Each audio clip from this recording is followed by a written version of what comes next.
உணவு வழங்குவது மூதாதையருக்கு திதி கொடுத்த புண்ணியம் கிடைக்கும். மதுரையில் கடந்த 4 வருடங்களாக ரோட்டோரத்தில் வறியவர்கள் மற்றும் மனநலம் பாதிக்கப்பட்டவர்களுக்கு தினமும் 300 பேருக்கு மதிய உணவு வழங்கும் திட்டத்திற்கு நீங்களும் உதவலாமே. மேலும் தொடர்புக்கு மதுரையின் அட்சய பாத்திரம் டிரஸ்ட் சேர்மன் நெல்லை பாலு 9446300815. காஞ்சி பெரியவர் மகிமையை சொல்லும் சம்பவங்களோடு மதுரை அனுஷத்தன் அனுகிரகம் நிறுவனர் நெல்லை பாலு அவர்கள் தொகுத்து வழங்கும் ஸ்ரீ மகா பெரியவா மகிமை சிறப்பு தொகுப்பு. ஹரஹர சங்கர ஜெய ஜெய சங்கர காஞ்சி சங்கர காமகோடி சங்கர. எல்லாம் வல்ல நம் ஜெகத்குருவின் திருவருளால் இந்த நாள் இனிய நாளாக அமைய அன்பு பிரார்த்தனைகள். ஒவ்வொரு நாளும் நியூஸ் 7 தொலைக்காட்சியில் மகா பெரியவா மகிமை என்ற தலைப்பில் ஏதேனும் ஒரு சிந்தனையை நாம் தொடர்ச்சியாக அனுபவித்து வருகிறோம். அந்த அடிப்படையில் காஞ்சி மகா பெரியவருக்கு நிறைய தொண்டு செய்த பெருமக்கள் நிறைய பேர்கள் உண்டு. பாலு அண்ணா, சந்திரன் அண்ணா, வேதபுரி மாமா, சிகப்பு ராமூர்த்தி, கருப்பு ராமூர்த்தி என்று நிறைய பேர்கள் சொல்லிக்கொண்டே போகலாம். அப்படி மகா பெரியவாளுக்கு சின்ன வயதிலேயே வந்து தொண்டு செய்தவர் தான் வேதபுரி மாமா. 90 வயதிற்கு மேல் வாழ்ந்தவர். வேதபுரி மாமா ஒரு தடவை அவருடைய சொந்த ஊரான எசையனூர் கிராமத்திற்கு போகிறார். அங்கே போய் அந்த ஊரில் உள்ள சிவன் கோவிலுக்குள்ளே வழிபாடு செய்வதற்காக போன போது அங்குள்ள சிவாச்சாரியார்கள் எல்லாம் வேதபுரி மாமாவிடத்திலே இந்த ஊர் சிவாலயம் ரொம்ப பழுதுபட்டு விட்டது, அங்கங்கே உடைந்து இருக்கிறது, இதனை சரி செய்ய வேண்டும், உள்ளூரில் இருக்கிறவர்கள் யாரும் இதற்காக சிரத்தை எடுத்துக்கொள்ளவில்லை என்று சொல்லி வேதபுரி மாமாட்ட தான் நீங்கள் சொன்னால் மகா பெரியவா கேட்பா, கொஞ்சம் பெரியவாட்ட நீங்கள் காஞ்சிபுரம் போன உடனே பெரியவா கிட்ட இதை மாதிரி எங்கள் ஊர் இசையினோர் சிவன் கோயில் பழுதுபட்டு இருக்கிறது, அதை சரி செய்வதற்கு நீங்கள் முயற்சி மேற்கொள்ளுங்கள் என்று சொல்லுங்களேன் என்று எசைனூர் கிராமத்தில் வைத்து சிவாச்சாரியார்கள் வேதபுரி மாமாவிடத்தில் சொல்லுகிறார்.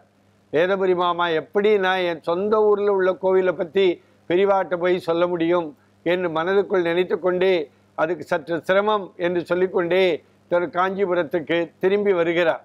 காஞ்சிபுரம் வந்த உடனே வழக்கம் போல காலையிலே மகா பெரியவாளை தரிசித்துவிட்டு நமஸ்காரம் செய்துவிட்டு அவருடைய காரியத்தை செய்ய முற்படுகிற பொழுது வேதபுரி மாமாவிடத்தில் காஞ்சி காமகோடி பீடாதிபதி உலகத்துக்கெல்லாம் ஜெகத்குருவாக விளங்குகிற மகா பெரியவா என்ன எசையனூர் போனாயா, சிவாச்சாரியார்கள் எதுவும் சொன்னாளா என்று அவராகவே கேட்கிறார். இவருக்கு ஒன்றும் ஓடவில்லை, கைகால் ஓடவில்லை, நம்ம ஒன்றுமே சொல்லவில்லையே, எசையனூர் போனாயா, கோவில் சிவாச்சாரியர்கள் உன்னிடம் எதுவும் சொன்னார்களா என்று கேட்ட உடனே வேதபுரி மாமா ஆமாம் பெரியவா, எங்கள் ஊர் சிவன் ஆலயம் ரொம்ப பழுதுபட்டு இருக்கிறது, ரொம்ப பழுதுபட்டு உடையும் நிலையில் இருக்கிறது, ஆங்காங்கே கட்டிடங்கள் எல்லாம் ரொம்ப பழுதுபட்டு இருக்கிறது, சிவாச்சாரியார்கள் இந்த கோவிலை புனருத்தானம் செய்ய வேண்டும், இந்த கோவிலை சரி செய்ய வேண்டும், பெரியவாட்டு நீ சொல்லக்கூடாதா என்னிடத்திலே கேட்டார்.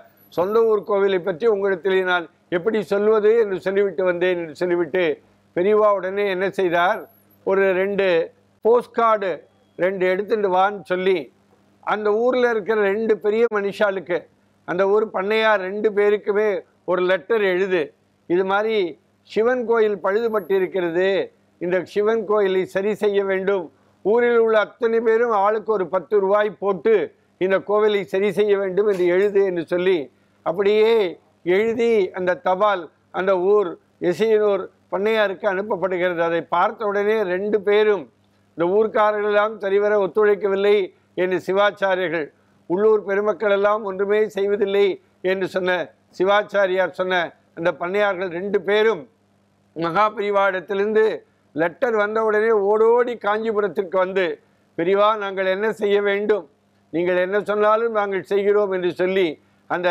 எசையனூர் சிவன் கோவிலை புதுப்பித்து கும்பாபிஷேகம் அளவிற்கு அதை ரொம்ப அற்புதமாக அதை வழிநடத்தி சென்றார்கள் என்பதை பார்க்கிற பொழுது பெரியவா எப்பொழுதுமே பழுதுபட்ட ஆலயம், ஊரிலே ஒரு புதிய கோவில் கட்டுவதை விட பழுதுபட்ட ஆலயத்தை சரி செய்ய வேண்டும் என்று சொல்லுவார்கள்.